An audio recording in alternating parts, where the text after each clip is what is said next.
What if I told you that the most dangerous moment in your entire financial life is not when you are broke? It is when you finally hit $1 million. I know. That sounds crazy. You spend years, maybe decades, working toward that number, saving, sacrificing, staying disciplined. And the moment you cross it, something happens inside your brain that you will never see coming. Something shifts. And for millions of Americans, that shift quietly destroys everything they just spent 30 years building. I have seen a doctor with $1.1 million spend it down to $340,000 in 4 years. I have seen a retired couple hit 7 figures and then take out a $400,000 mortgage on a vacation home they had absolutely no need for. I have seen a business owner cross $1 million, celebrate, and then slowly stop doing every single thing that got him there. Today, I am going to show you exactly what happens to people when they hit $1 million.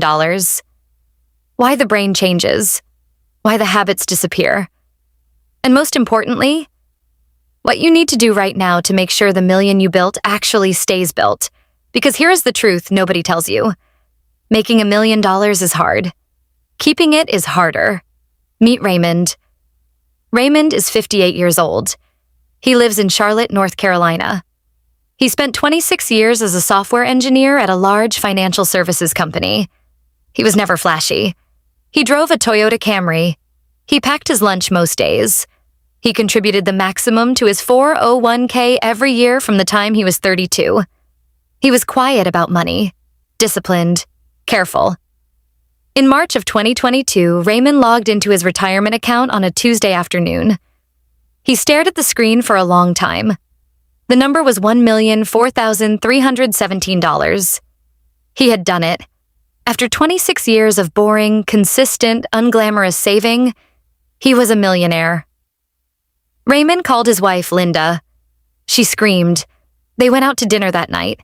A real dinner, not their usual Tuesday pizza. They ordered dessert for the first time in years. They laughed a lot. It was a wonderful night. But then something quiet and invisible started happening. The very next month, Raymond bought a new car.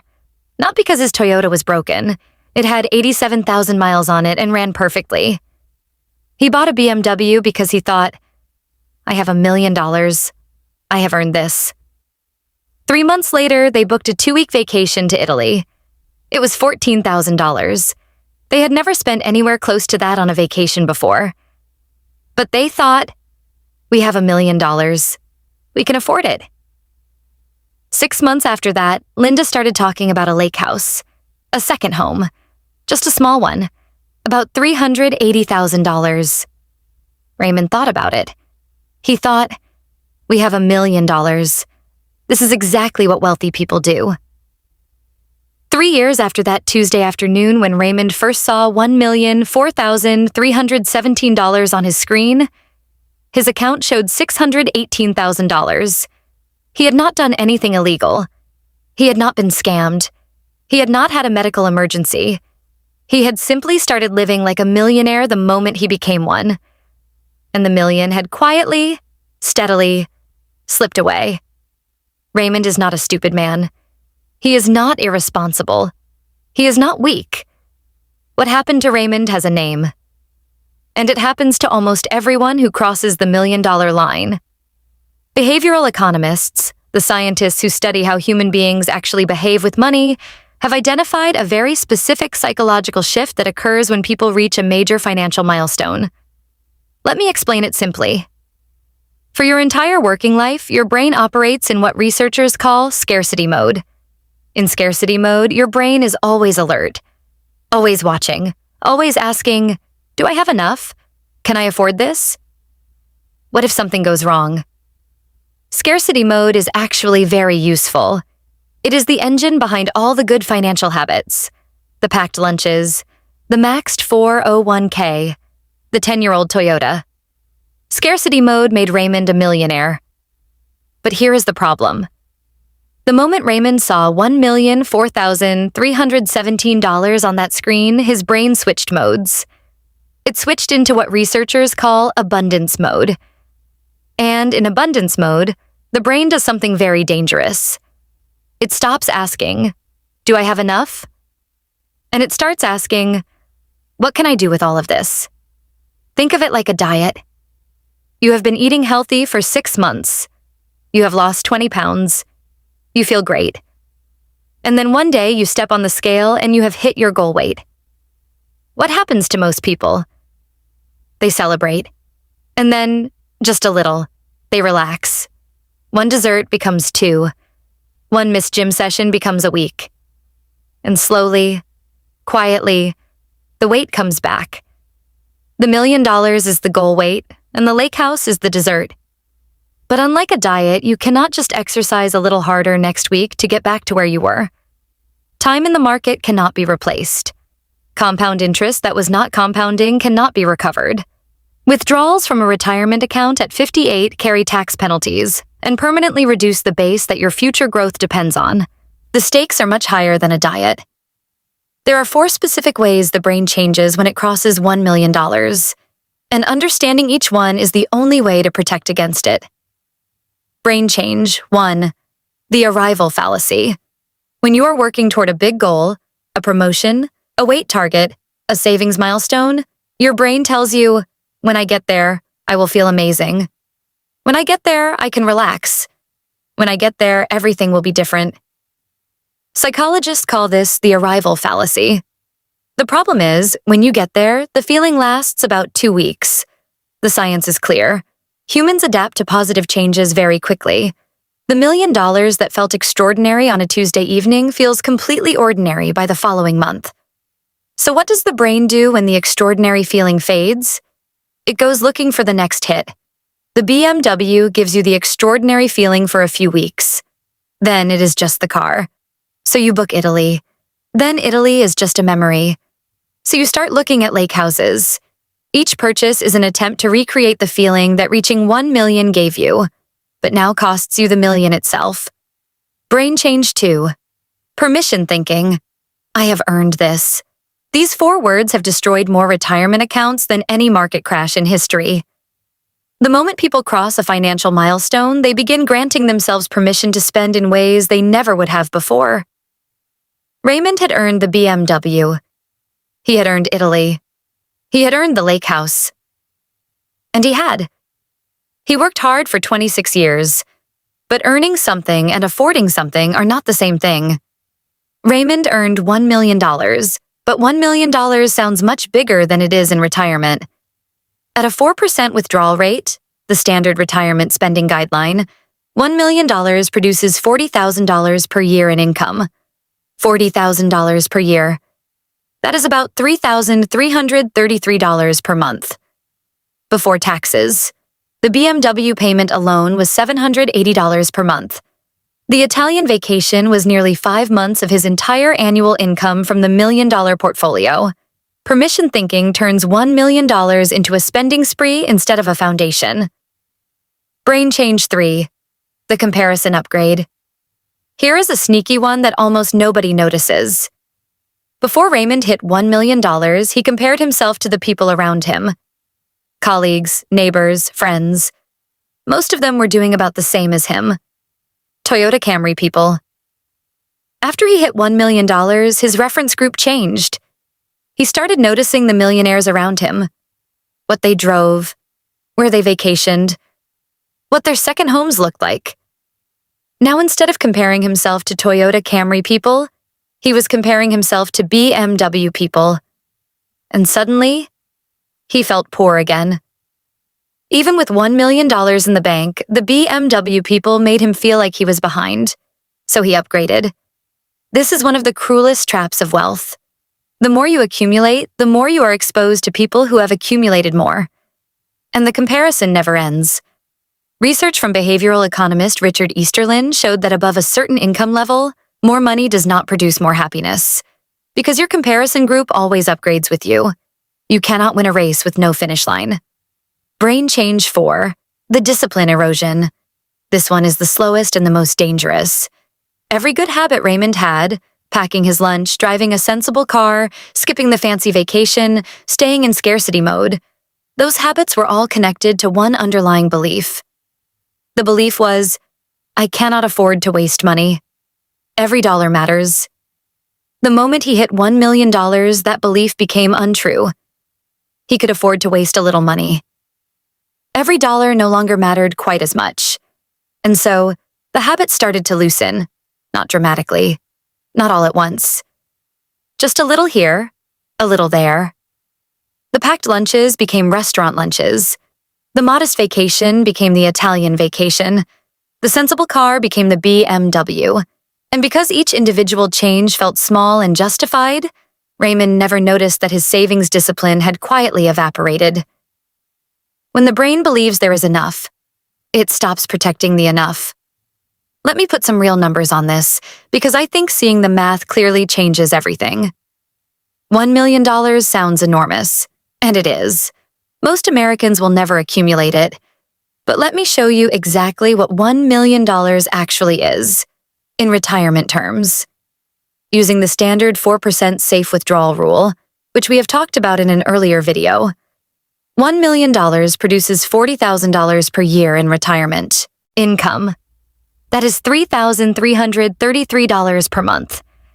Now let me show you what happens when Raymond's brain switches into abundance mode. The BMW, $780 per month lease payment. That is 23% of his entire monthly retirement income, gone to one car. The Italian vacation, $14,000 total. That is 35% of his entire annual retirement income, gone in 2 weeks. The lake house, $380,000 purchase price. That is 38% of his entire $1 million portfolio, removed in one transaction. He now has $620,000 remaining.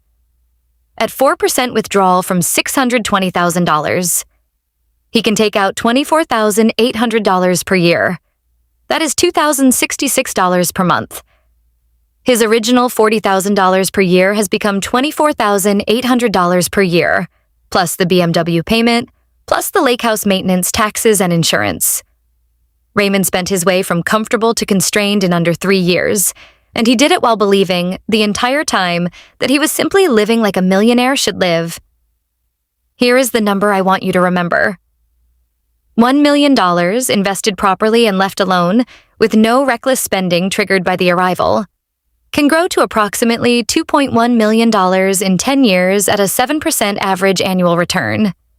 $1 million spent down to $600,000 in 3 years grows to only $1.18 million in the same 10 years.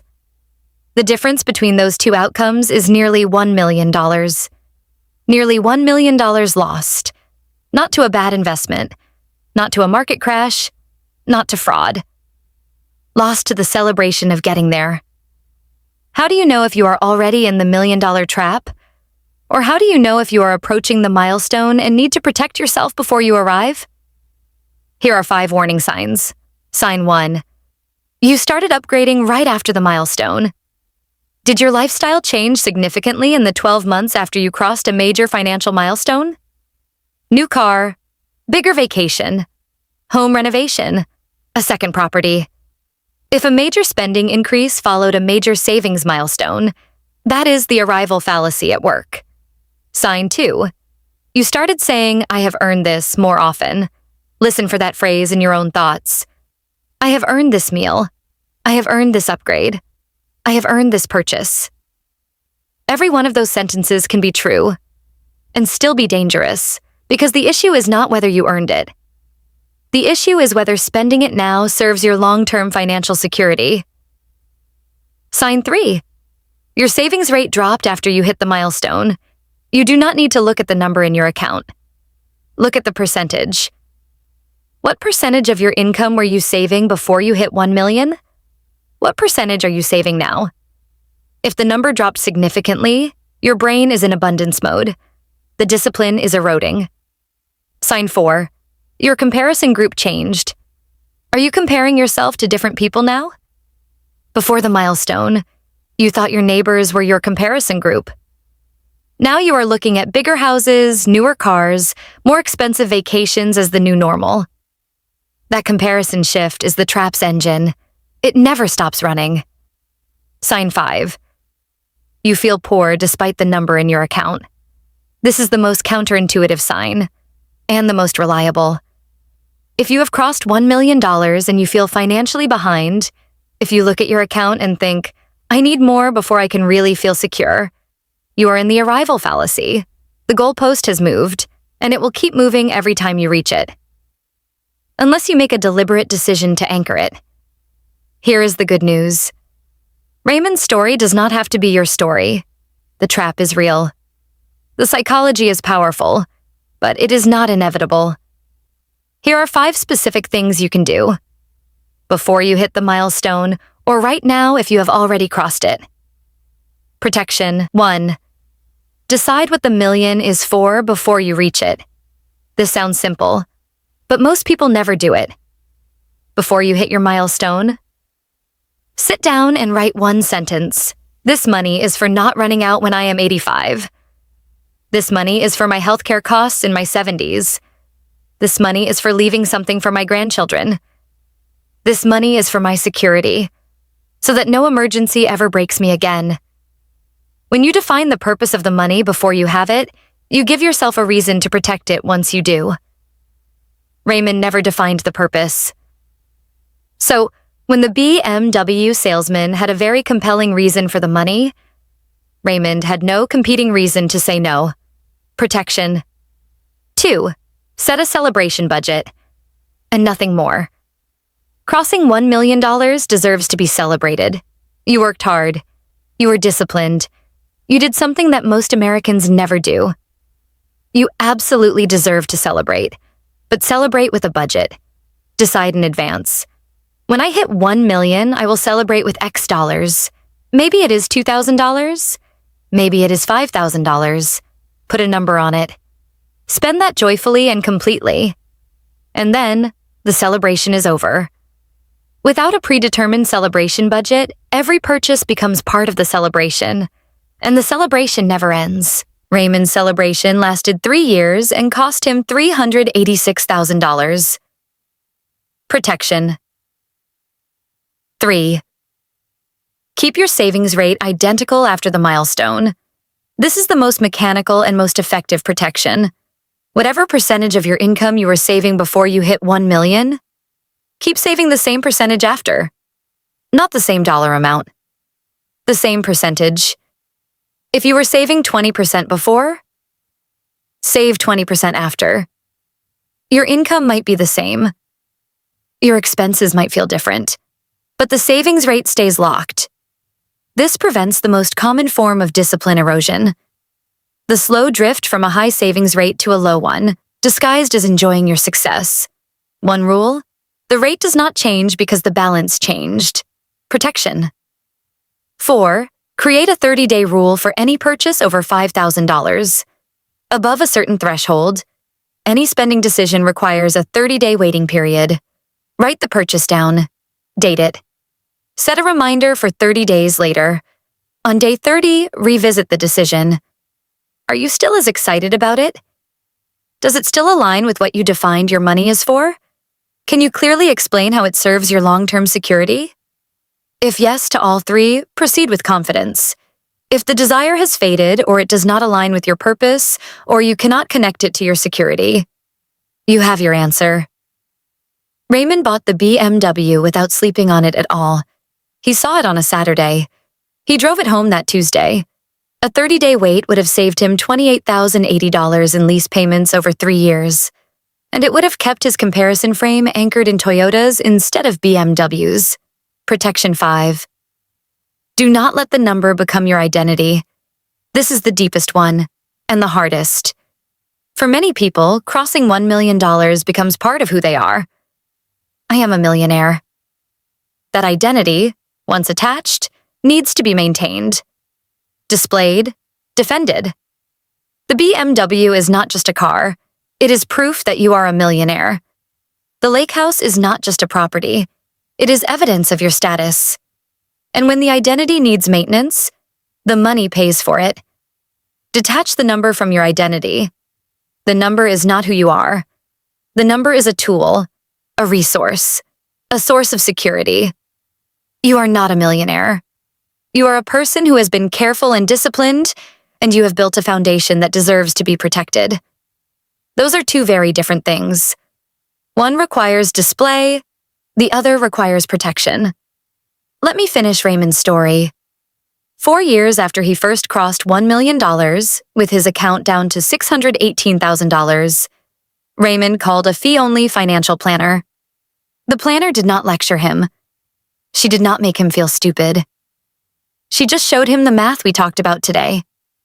The $40,000 per year, the withdrawal rates, the compound growth of the original million versus the eroded balance.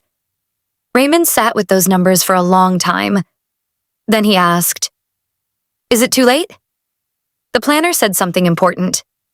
She said, "It is never too late to protect what you have left." Raymond sold the lake house. It took 8 months to find a buyer. He lost about $22,000 on the transaction between fees and the market having moved. But the $358,000 in equity went back into his retirement account. He did not sell the BMW immediately. He waited for the lease to expire. Then he bought a used Honda Accord, reliable, affordable, and completely invisible in the neighborhood. He set a new savings rate. He and Linda cut their spending back to where it had been before 2022. 3 years later, Raymond's account is back at $847,000. Not a million yet, but climbing again, growing again. Protected this time by something it did not have before, a purpose. Raymond wrote his sentence. "This money is for Linda's security if I die first, and mine if she goes first. This money is our guarantee that neither of us is ever a burden to our children." He put it on a sticky note on his laptop. He reads it every time he logs into his retirement account. It has not been easy to say no to things since then, but it has been a lot easier knowing why. Here is what I want you to take from this video. $1 million is a wonderful milestone. It represents real sacrifice, real discipline, and real commitment, but it is also a trap. For people who never prepared for what crossing it would feel like. The brain changes. The comparison group shifts. Permission thinking kicks in. The habits that built the million quietly disappear because the brain no longer believes they are necessary. And the million that took 30 years to build can be eroded in 3. You do not have to let that happen. Before you reach the milestone, define what the money is for. Set a celebration budget. Lock your savings rate. If you have already crossed it, ask yourself honestly, did my lifestyle change? Did my savings rate drop? Am I comparing myself to different people now? If the answer is yes, you have not failed. You have just done what the brain naturally does. Raymond did it. He caught it.